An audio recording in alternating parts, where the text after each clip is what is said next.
Shalom,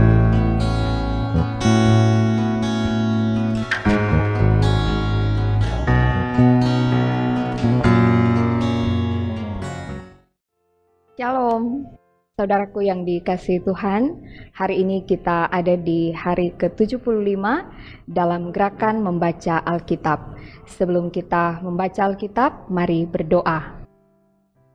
Kami bersyukur kepadamu Bapa di sorga, karena hari ini kami boleh ada di hari ke-75 dalam gerakan membaca Alkitab.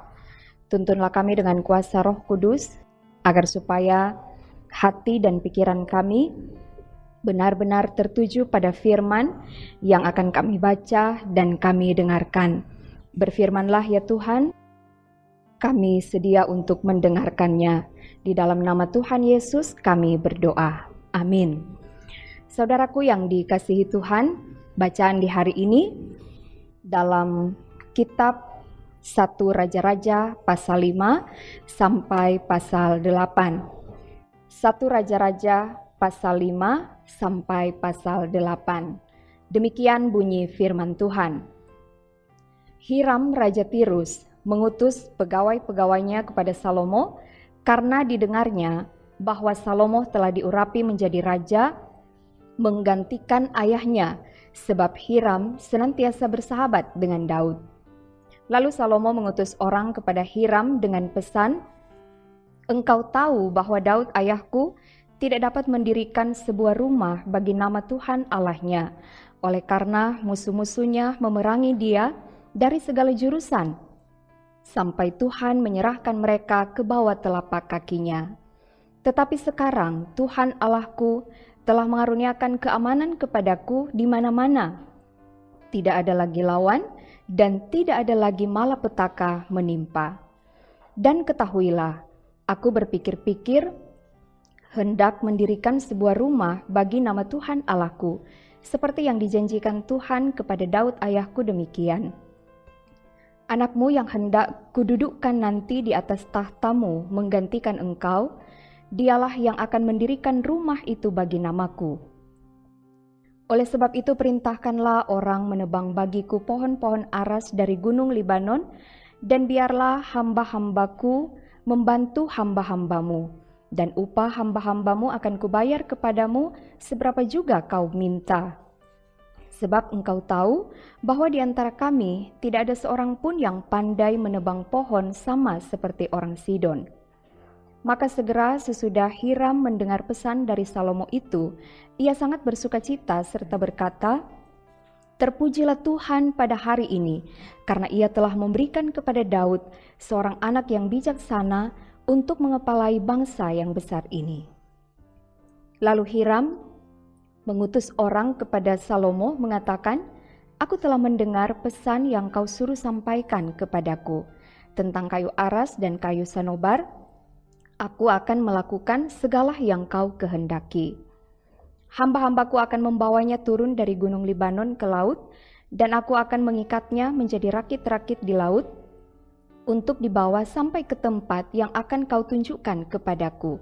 Kemudian akan kusuruh bongkar semuanya di sana, sehingga engkau dapat mengangkutnya. Sementara itu, engkau hendaknya menyediakan makanan bagi seisi istanaku seberapa yang ku kehendaki." Demikianlah Hiram memberikan kayu aras dan kayu sanobar kepada Salomo seberapa yang dikehendakinya. Lalu Salomo memberikan kepada Hiram 20.000 kor gandum, bahan makanan bagi seisi istananya, dan 20 kor minyak tumbuk. Demikianlah diberikan Salomo kepada Hiram tahun demi tahun. Dan Tuhan memberikan hikmat kepada Salomo seperti yang dijanjikannya kepadanya. Maka damai pun ada antara Hiram dan Salomo, lalu mereka berdua mengadakan perjanjian.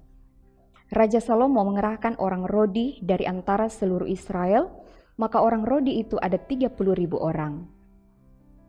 Ia menyuruh mereka ke gunung Libanon, 10.000 orang dalam sebulan berganti-ganti. Selama sebulan mereka ada di Libanon, selama 2 bulan di rumah. Adoniram menjadi kepala Rodi. Lagi pula Salomo mempunyai 70.000 kuli dan 80.000 tukang pahat di pegunungan. belum terhitung para mandur kepala Salomo yang mengepalai pekerjaan itu, yakni 3.300 orang banyaknya yang mengawasi rakyat yang mengerjakan pekerjaan itu. Dan raja memerintahkan supaya mereka melinggis batu yang besar, batu yang mahal-mahal untuk membuat dasar rumah itu dari batu pahat. Maka tukang-tukang Salomo dan tukang-tukang Hiram serta orang-orang Gebal memahat dan menyediakan kayu dan batu untuk mendirikan rumah itu. Dan terjadilah pada tahun ke-480 sesudah orang Israel keluar dari tanah Mesir, pada tahun ke-4 sesudah Salomo menjadi raja atas Israel, dalam bulan Siu, yakni bulan yang kedua, maka Salomo mulai mendirikan rumah bagi Tuhan.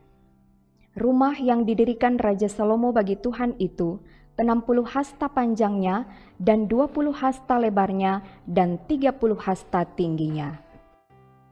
Balai di sebelah depan ruang besar rumah itu 20 hasta panjangnya menurut lebar rumah itu dan 10 hasta lebarnya ke sebelah depan rumah itu. Dibuatnya juga pada rumah itu jendela-jendela yang rapat bidainya. Pada dinding rumah itu sekelilingnya didirikannya kamar tambahan, sekeliling ruang besar dan ruang belakang, dan seluruhnya dibuatnya bertingkat-tingkat. Tingkat bawah 5 hasta lebarnya, yang tengah 6 hasta, dan yang ketiga 7 hasta. Sebab telah dibuatnya ceruk-ceruk pada rumah itu sekeliling sebelah luar, sehingga dinding rumah itu tidak usah dilobangi. Pada waktu rumah itu didirikan, dipakailah batu-batu yang telah disiapkan di penggalian, sehingga tidak kedengaran palu atau kapak atau sesuatu perkakas besi pun selama pembangunan rumah itu. Pintu tingkat bawah ada pada lambung kanan rumah itu, dan orang naik dengan tangga-tangga pilin ke tingkat tengah dan dari tingkat tengah ke tingkat yang ketiga. Setelah ia selesai mendirikan rumah itu, dibuatnyalah langit-langit rumah itu dari bingkai dan pemapan dari kayu aras. Dan setelah ia mendirikan kamar tambahan itu pada rumah itu sekeliling, yakni setiap tingkat 5 hasta tingginya, maka rumah itu ditutupinya dengan kayu aras. Kemudian datanglah firman Tuhan kepada Salomo demikian.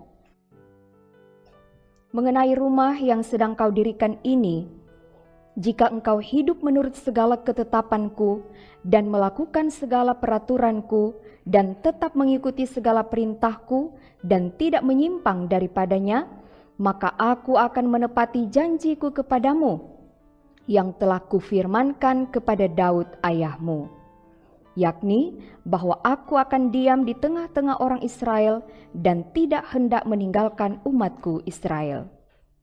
Setelah Salomo selesai mendirikan rumah itu, ia melapisi dinding rumah itu dari dalam dengan papan kayu aras, dari lantai sampai ke balok langit-langit dilapisinya dengan kayu aras, tetapi lantai rumah itu dilapisinya dengan papan kayu sanobar.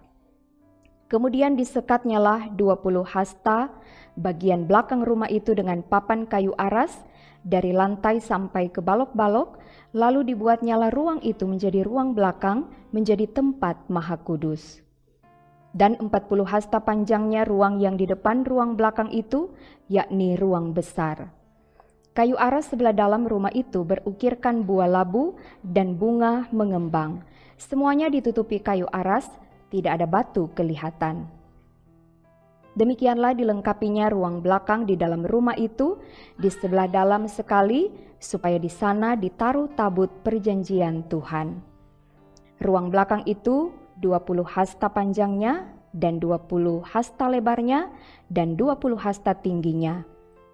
Ia melapisinya dengan emas kertas, lalu ia membuat mezbah dari kayu aras di depannya. Sesudah Salomo melapisi rumah itu dari dalam dengan emas kertas, direntangkannyalah tabir pada rantai-rantai emas yang di depan ruang belakang itu, lalu ruang itu dilapisinya dengan emas. Seluruh rumah itu dilapisinya dengan emas, ya, rumah itu seluruhnya. Juga seluruh mezbah yang di depan ruang belakang itu dilapisinya dengan emas. Selanjutnya di dalam ruang belakang itu dibuatnya 2 kerup dari kayu minyak, masing-masing 10 hasta tingginya. Sayap yang satu dari kerup itu 5 hasta panjangnya, dan sayap yang lain juga 5 hasta, sehingga dari ujung sayap yang satu sampai ke ujung sayap yang lain 10 hasta panjangnya. Juga kerup yang kedua adalah 10 hasta panjangnya, dan kedua kerup itu sama ukuran dan sama potongan badannya. Tinggi kerup yang satu 10 hasta, dan demikian juga kerup yang kedua. Maka ditaruhnyalah kerup-kerup itu di tengah-tengah ruang yang di sebelah dalam sekali. Kerup-kerup itu mengembangkan sayapnya, sehingga kerup yang satu menyentuh dinding dengan sayapnya, dan kerup yang kedua menyentuh dinding yang lain. Sedang sayap-sayap yang ke arah tengah rumah itu bersentuhan ujungnya. Dan kerup-kerup itu dilapisinya dengan emas. Dan pada segala dinding rumah itu berkeliling, ia mengukir gambar kerup, pohon korma, dan bunga mengembang, baik di ruang sebelah dalam maupun di ruang sebelah luar. Juga lantai rumah itu dilapisinya dengan emas, baik di ruang sebelah dalam maupun di ruang sebelah luar. Sebagai pintu masuk ke ruang belakang, dibuatnyalah pintu dari kayu minyak. Ambang dan tiangnya merupakan segi 5. Pada kedua daun pintu yang dari kayu minyak itu, ia mengukir gambar kerup, pohon korma, dan bunga mengembang. Kemudian dilapisinya dengan emas. Juga pada kerup dan pohon korma itu disalutkannya emas. Demikian juga untuk pintu masuk ke ruang besar itu, dibuatnya tiang-tiang dari kayu minyak yang merupakan segi 4. Dan 2 pintu dari kayu sanobar, kedua papan pintu dari pintu yang satu dapat dilipat, dan demikian juga kedua papan pintu yang lain. Lalu diukirnyalah padanya kerup, pohon korma, dan bunga mengembang. Kemudian dilapisinya pintu itu dengan emas pipi pada gambar ukiran itu. Ia mendirikan tembok pelataran dalam dari 3 jajar batu pahat dan dari 1 jajar balok kayu aras. Dalam tahun yang keempat, dalam bulan Siu, diletakkanlah dasar rumah Tuhan. Dan dalam tahun yang ke-11, dalam bulan Bul, yaitu bulan ke-8, selesailah rumah itu dengan segala bagian-bagiannya dan sesuai dengan segala rancangannya. Jadi, 7 tahun lamanya ia mendirikan rumah itu. Salomo mendirikan istananya sampai 13 tahun lamanya, barulah selesai seluruh istananya itu. Ia mendirikan gedung hutan Libanon, 100 hasta panjangnya dan 50 hasta lebarnya dan 30 hasta tingginya, disangga oleh 3 jajar tiang kayu aras dengan ganja kayu aras di atas tiang itu. Gedung itu ditutup dari atas dengan langit-langit kayu aras. Di atas balok-balok melintang yang disangga oleh tiang-tiang itu 45 jumlahnya, yakni 15 sejajar. Ada pula 3 jajar jendela berbidai, jendela berhadapan dengan jendela 3 kali. Dan semua pintu dan jendela segi 4 bangunnya, jendela berhadapan dengan jendela 3 kali. Ia membuat juga balai saka, 50 hasta panjangnya dan 30 hasta lebarnya, dengan di sebelah depannya sebuah balai lagi yang bertiang dan bertangga di sebelah depannya. Dibuatnya juga balai singgasana, tempat ia memutuskan hukum, balai pengadilan yang ditutupi dengan kayu aras dari lantai sampai ke balok langit-langit. Dan gedung kediamannya sendiri di pelataran yang lain, lebih ke sebelah dalam lagi dari balai itu, adalah sama buatannya. Dan bagi anak Firaun yang diambil Salomo menjadi istrinya, dibuatnya juga sebuah gedung sama dengan balai itu.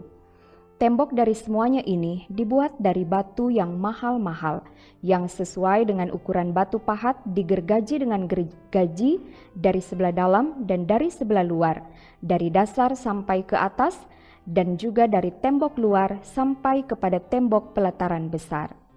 Bahkan dasar gedung-gedung itu dari batu yang mahal-mahal, batu yang besar-besar, batu yang 10 hasta, dan batu yang 8 hasta.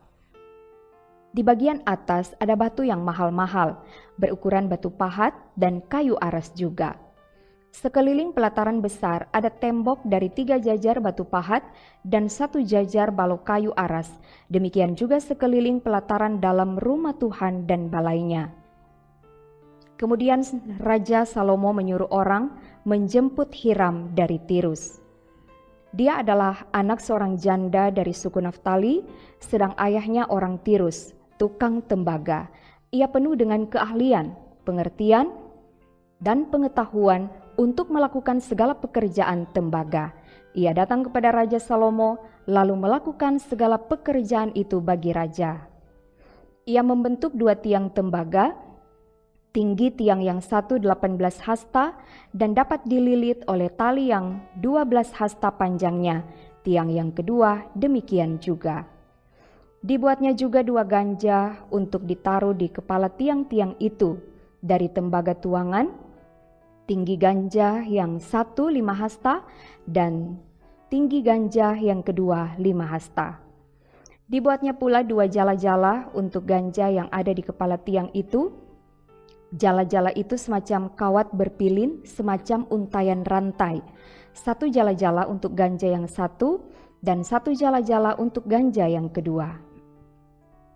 Kemudian dibuatnya juga buah-buah delima 2 jajar berkeliling pada jala-jala yang satu untuk menutupi ganja yang di ujung tiang itu, dan demikian pula dibuatnya pada ganja yang kedua.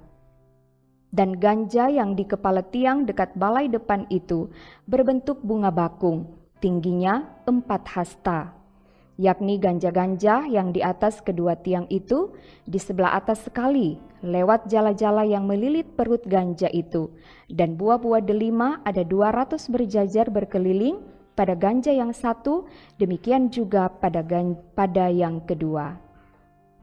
Kemudian tiang-tiang itu didirikannya dekat balai ruang besar. Ketika ia mendirikan tiang kanan, ia menamainya Yakin. Ketika ia mendirikan tiang kiri, ia menamainya Boas. Dan setelah bentukan bunga bakung itu ditaruh di kepala tiang-tiang itu, maka siaplah pekerjaan membuat tiang-tiang itu. Kemudian dibuatnyalah laut tuangan yang 10 hasta dari tepi ke tepi, bundar keliling 5 hasta tingginya, dan yang dapat dililit berkeliling oleh tali yang 30 hasta panjangnya. Dan di bawah tepinya ada gambar buah labu yang mengelilinginya sama sekali, 10 dalam sehasta, merangkum laut itu berkeliling. Labu itu 2 jajar, dituang setuangan dengan bejana itu. Laut itu menumpang di atas 12 lembu, 3 menghadap ke utara dan 3 menghadap ke barat, 3 menghadap ke selatan dan 3 menghadap ke timur. Laut itu menumpang di atasnya, sedang segala buntut lembu itu menuju ke dalam. Tebal laut itu setapak tangan dan tepinya serupa tepi piala, seperti bunga bakung yang berkembang. Laut itu dapat memuat 2000 bat air. Selanjutnya dibuatnya 10 kereta penopang dari tembaga, 1 kereta 4 hasta panjangnya, 4 hasta lebarnya, dan 3 hasta tingginya. Beginilah bentuk kereta penopang itu. Ada papan penutupnya, dan papan itu diapit oleh bingkai. Dan pada papan penutup yang diapit oleh bingkai itu ada singa, lembu, dan kerub, dan demikian juga pada bingkai itu. Di sebelah atas dan di sebelah bawah singa dan lembu itu ada karangan-karangan bunga yang tergantung. Pada 1 kereta penopang ada 4 roda tembaga dengan poros tembaga, dan pada keempat penjurunya ada sangga untuk menyangga bejana pembasuhan. Sangga-sangga itu dituang, dan di sebelah luar setiap sangga ada karangan bunga.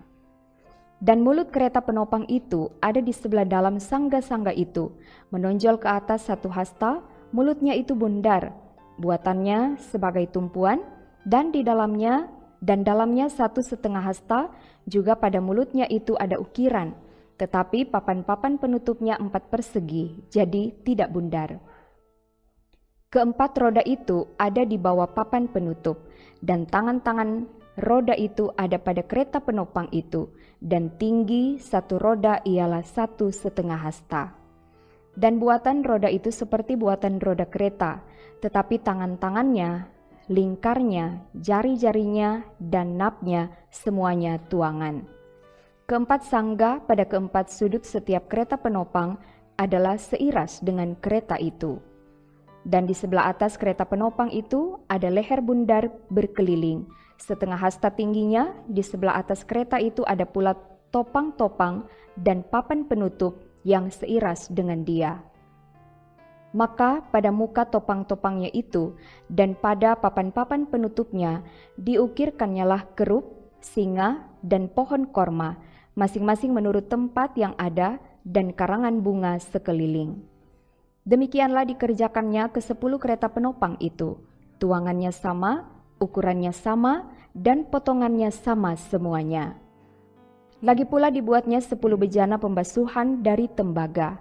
Setiap bejana dapat memuat 40 bat air. Setiap bejana 4 hasta besarnya, dan ada 1 bejana di atas setiap kereta dari ke-10 kereta penopang itu.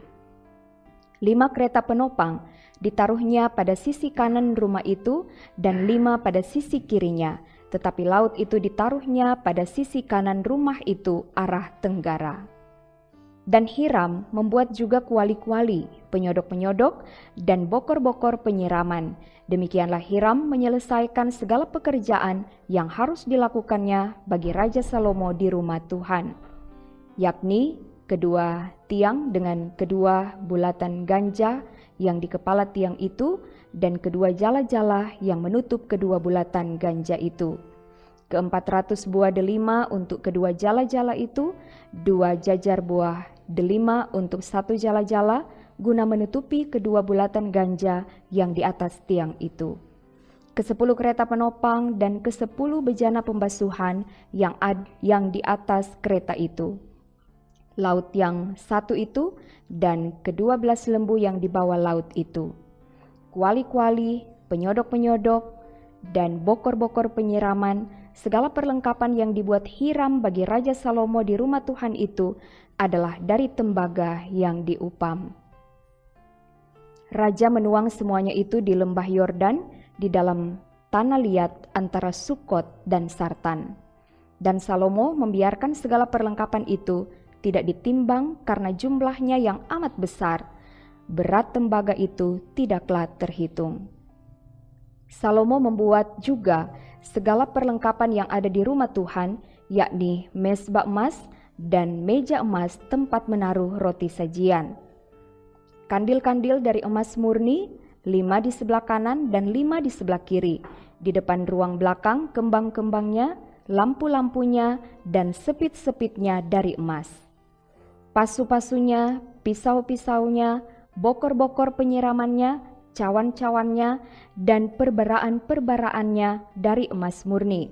Engsel-engsel untuk pintu ruang dalam, yakni tempat maha kudus, dan engsel-engsel untuk pintu ruang besar bait suci dari emas. Maka genaplah segala pekerjaan yang dilakukan Salomo di rumah Tuhan itu. Kemudian Salomo memasukkan barang-barang kudus Daud ayahnya dan menaruh perak, emas, dan barang-barang itu dalam perbendaharaan rumah Tuhan.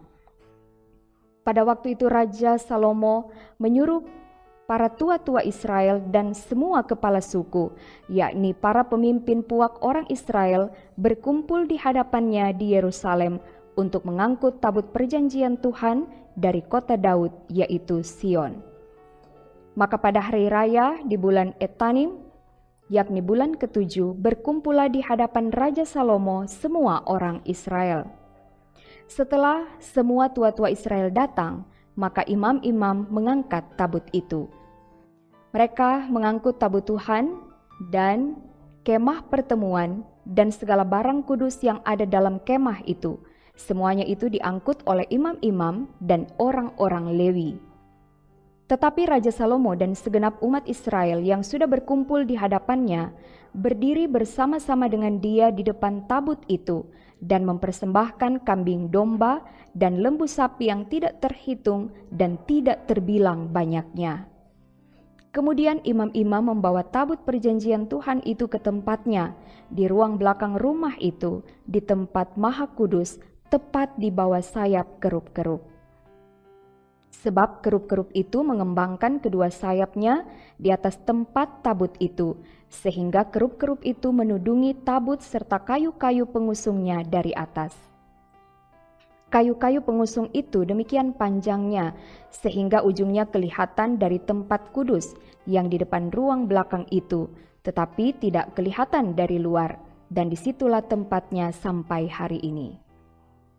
Dalam tabut itu tidak ada apa-apa selain dari kedua loh batu yang diletakkan Musa ke dalamnya di Gunung Horeb, yakni loh-loh batu bertuliskan perjanjian yang diadakan Tuhan dengan orang Israel pada waktu perjalanan mereka keluar dari tanah Mesir.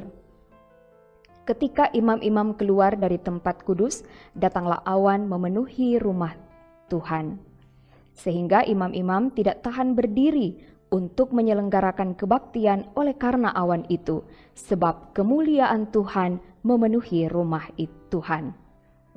Pada waktu itu berkatalah Salomo, Tuhan telah menetapkan matahari di langit, tetapi ia memutuskan untuk diam dalam kekelaman. Sekarang aku telah mendirikan rumah kediaman bagimu, tempat engkau menetap selama-lamanya.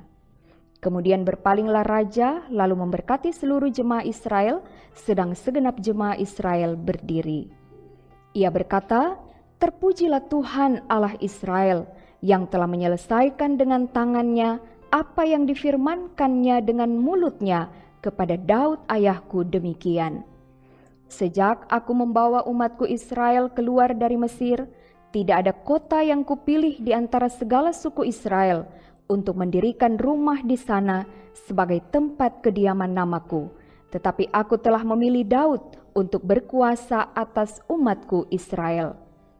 Lalu raja melanjutkan, ketika Daud ayahku bermaksud mendirikan rumah untuk nama Tuhan Allah Israel, berfirmanlah Tuhan kepadanya, engkau bermaksud mendirikan rumah untuk namaku, dan maksudmu itu memanglah baik. Hanya bukanlah engkau yang akan mendirikan rumah itu, melainkan anak kandungmu yang akan lahir kelak, dialah yang akan mendirikan rumah itu untuk namaku. Jadi, Tuhan telah menepati janji yang telah diucapkannya. Aku telah bangkit menggantikan Daud ayahku dan telah duduk di atas tahta kerajaan Israel seperti yang difirmankan Tuhan. Aku telah mendirikan rumah ini untuk nama Tuhan Allah Israel, dan telah menyediakan di sana tempat untuk tabut yang memuat perjanjian yang telah diadakan Tuhan dengan nenek moyang kita ketika mereka dibawanya keluar dari tanah Mesir. Kemudian berdirilah Salomo di depan mezbah Tuhan di hadapan segenap jemaah Israel, ditadahkannyalah tangannya ke langit, lalu berkata, ya Tuhan Allah Israel, tidak ada Allah seperti Engkau di langit di atas dan di bumi di bawah. Engkau yang memelihara perjanjian dan kasih setia kepada hamba-hamba-Mu, yang dengan segenap hatinya hidup di hadapan-Mu. Engkau yang tetap berpegang pada janji-Mu terhadap hamba-Mu Daud ayahku, dan yang telah menggenapi dengan tangan-Mu apa yang Kau firmankan dengan mulut-Mu, seperti yang terjadi pada hari ini. Maka sekarang ya Tuhan Allah Israel, peliharalah apa yang Kau janjikan kepada hamba-Mu Daud ayahku, dengan berkata, keturunan-Mu tak akan terputus di hadapanku, dan tetap akan duduk di atas tahta kerajaan Israel, asal anak-anak-Mu tetap hidup di hadapanku, sama seperti Engkau hidup di hadapanku. Maka sekarang ya Allah Israel, biarlah kiranya menjadi nyata keteguhan janji yang telah Kau ucapkan kepada hamba-Mu Daud ayahku. Tetapi benarkah Allah hendak diam di atas bumi? Sesungguhnya langit, bahkan langit yang mengatasi segala langit pun tidak dapat memuat Engkau, terlebih lagi rumah yang kudirikan ini. Maka berpalinglah kepada doa dan permohonan hamba-Mu ini ya Tuhan Allahku. Dengarkanlah seruan dan doa yang hamba-Mu panjatkan di hadapan-Mu pada hari ini. Kiranya mata-Mu terbuka terhadap rumah ini siang dan malam, terhadap tempat yang Kau katakan, namaku akan tinggal di sana, dengarkanlah doa yang hamba-Mu panjatkan di tempat ini.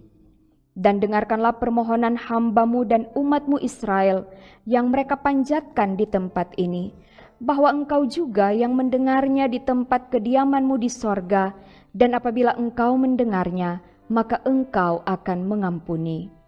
Jika seseorang telah berdosa kepada temannya, lalu diwajibkan mengangkat sumpah dengan mengutuk dirinya, dan dia datang bersumpah ke depan mezbah-Mu di dalam rumah ini, maka Engkau pun kiranya mendengarkannya di sorga dan bertindak serta mengadili hamba-hamba-Mu, yakni menyatakan bersalah orang yang bersalah dengan menanggungkan perbuatannya kepada orang itu sendiri, tetapi menyatakan benar orang yang benar dengan memberi pembalasan kepadanya yang sesuai dengan kebenarannya.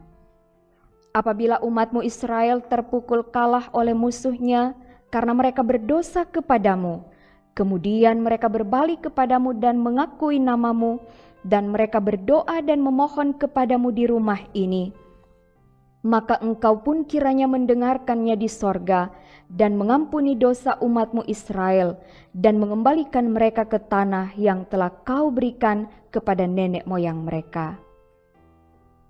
Apabila langit tertutup sehingga tidak ada hujan, sebab mereka berdosa kepadamu, lalu mereka berdoa di tempat ini dan mengakui nama-Mu, dan mereka berbalik dari dosanya, sebab Engkau telah menindas mereka, maka Engkau pun kiranya mendengarkannya di sorga dan mengampuni dosa hamba-hamba-Mu, umat-Mu Israel, karena Engkaulah yang menunjukkan kepada mereka jalan yang baik yang harus mereka ikuti, dan Engkau kiranya memberikan hujan kepada tanah-Mu yang telah Kau berikan kepada umat-Mu menjadi milik pusaka. Apabila di negeri ini ada kelaparan, apabila ada penyakit sampar, hama dan penyakit gandum, belalang atau belalang pelahap, apabila musuh menyesakkan mereka di salah satu kota mereka, apabila ada tulah atau penyakit apapun, lalu seseorang atau segenap umat-Mu Israel ini memanjatkan doa dan permohonan di rumah ini dengan menadahkan tangannya, karena mereka masing-masing mengenal apa yang merisaukan hatinya sendiri, maka Engkau pun kiranya mendengarkannya di sorga, tempat kediaman-Mu yang tetap, dan Engkau kiranya mengampuni, bertindak, dan membalaskan kepada setiap orang sesuai dengan segala kelakuannya, karena Engkau mengenal hatinya, sebab Engkau sajalah yang mengenal hati semua anak manusia.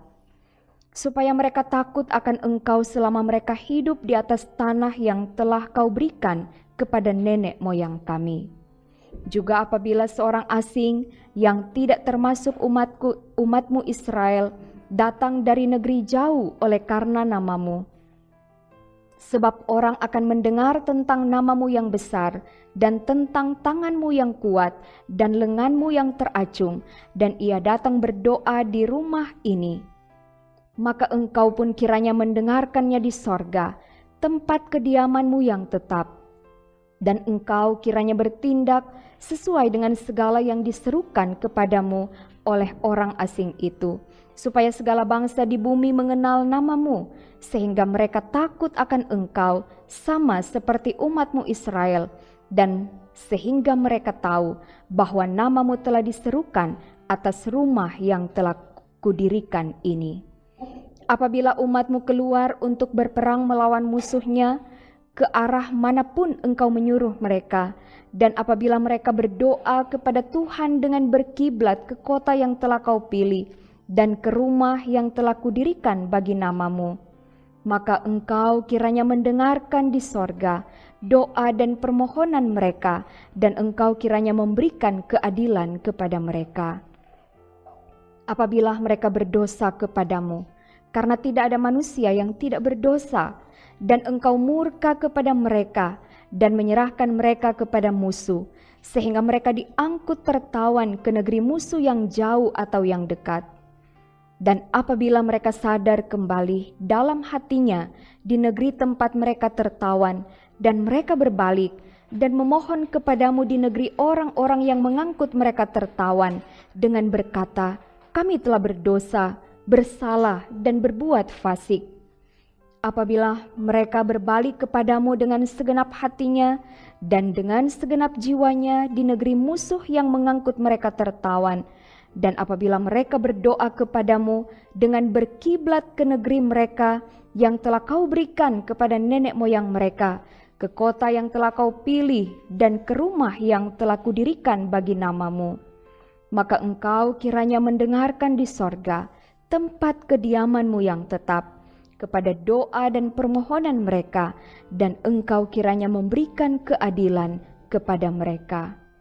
Engkau kiranya mengampuni umatmu yang telah berdosa kepadamu, mengampuni segala pelanggaran yang dilakukan mereka kepadamu, dan kiranya engkau membuat mereka menjadi kesayangan orang-orang yang mengangkut mereka tertawan, sehingga orang-orang itu menyayangi mereka.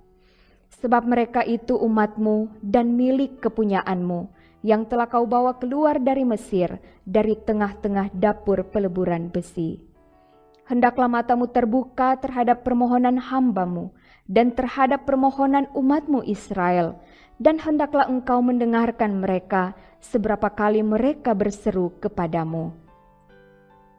Sebab engkaulah yang memisahkan mereka bagimu menjadi milik kepunyaanmu dari antara segala bangsa di bumi, seperti yang telah kau firmankan dengan perantaraan Musa hambamu pada waktu engkau membawa nenek moyang kami keluar dari Mesir, ya Tuhan Allah. Ketika Salomo selesai memanjatkan segala doa dan permohonan itu kepada Tuhan, bangkitlah ia dari depan mezbah Tuhan setelah berlutut dengan menadahkan tangannya ke langit. Maka berdirilah ia dan memberkati segenap jemaah Israel dengan suara nyaring, katanya, "Terpujilah Tuhan yang memberikan tempat perhentian kepada umatnya Israel, tepat seperti yang difirmankannya, dari segala yang baik yang telah dijanjikannya dengan perantaraan Musa hambanya, tidak ada satupun yang tidak dipenuhi. Kiranya Tuhan Allah kita menyertai kita, sebagaimana ia telah menyertai nenek moyang kita. Janganlah ia meninggalkan kita, dan janganlah ia membuangkan kita. Tetapi hendaklah dicondongkannya hati kita kepadanya, untuk hidup menurut segala jalan yang ditunjukkannya, dan untuk tetap mengikuti segala perintahnya, dan ketetapannya, dan peraturannya yang telah diperintahkannya kepada nenek moyang kita. Hendaklah perkataan yang telah kupohonkan tadi di hadapan Tuhan, dekat pada Tuhan Allah kita, siang dan malam, supaya ia memberikan keadilan kepada hambanya dan kepada umatnya Israel menurut yang perlu pada setiap hari. Supaya segala bangsa di bumi tahu bahwa Tuhanlah Allah dan tidak ada yang lain. Dan hendaklah kamu berpaut kepada Tuhan Allah kita dengan sepenuh hatimu dan dengan hidup menurut segala ketetapannya dan dengan tetap mengikuti segala perintahnya seperti pada hari ini." Lalu raja bersama-sama segenap Israel mempersembahkan korban sembelihan di hadapan Tuhan. Sebagai korban keselamatannya kepada Tuhan, Salomo mempersembahkan 22.000 ekor lembu sapi dan 120.000 ekor kambing domba. Demikianlah raja dan segenap Israel menthabiskan rumah Tuhan itu. Pada hari itu juga, raja menguduskan pertengahan pelataran yang di depan rumah Tuhan, sebab disitulah ia mempersembahkan korban bakaran, korban sajian, dan segala lemak korban keselamatan. Sebab mezbah tembaga yang di hadapan Tuhan itu terlalu kecil untuk memuat korban bakaran dan korban sajian dan segala lemak korban keselamatan itu. Lalu Salomo mengadakan perayaan pada waktu itu juga di hadapan Tuhan Allah kita selama 7 hari, bersama-sama dengan seluruh Israel, suatu jemaah yang besar dari jalan masuk ke Hamat sampai sungai Mesir. Pada hari yang ke-8 disuruhnya bangsa itu pergi, maka mereka memohon berkat untuk raja, lalu pulang ke kemah mereka sambil bersukacita dan bergembira atas segala kebaikan yang telah dilakukan Tuhan kepada Daud hambanya dan kepada orang Israel umat-Nya. Demikian pembacaan Alkitab di hari ini, mari kita berdoa. Terima kasih ya Tuhan untuk waktu dan kesempatan di hari ini kami boleh membaca dan mendengarkan firman Tuhan. Biarlah kami akan selalu memiliki kerinduan untuk membaca, mendengar firman Tuhan. Karena sesungguhnya firman Tuhanlah yang menuntun kami untuk tetap berjalan di jalan yang benar dan melakukan segala kehendak Tuhan. Semua yang boleh mengambil bagian dalam membaca Alkitab di hari ke-75 ini kiranya diberkati oleh Tuhan. Dan berikanlah kami semua umur panjang, hari-hari hidup ke depan, supaya kami tetap memiliki waktu dan kesempatan untuk membaca Alkitab setiap hari. Bapa, kami berdoa kiranya Engkau tetap berkenan memberkati pelayanan ini supaya boleh menjadi berkat bagi banyak orang. Dalam nama Yesus kami berdoa. Amin. Demikianlah pembacaan Alkitab di hari ke-75. Terima kasih atas kesediaan saudara-saudara untuk mengikuti pembacaan Alkitab di hari ini. Tuhan Yesus memberkati. Shalom.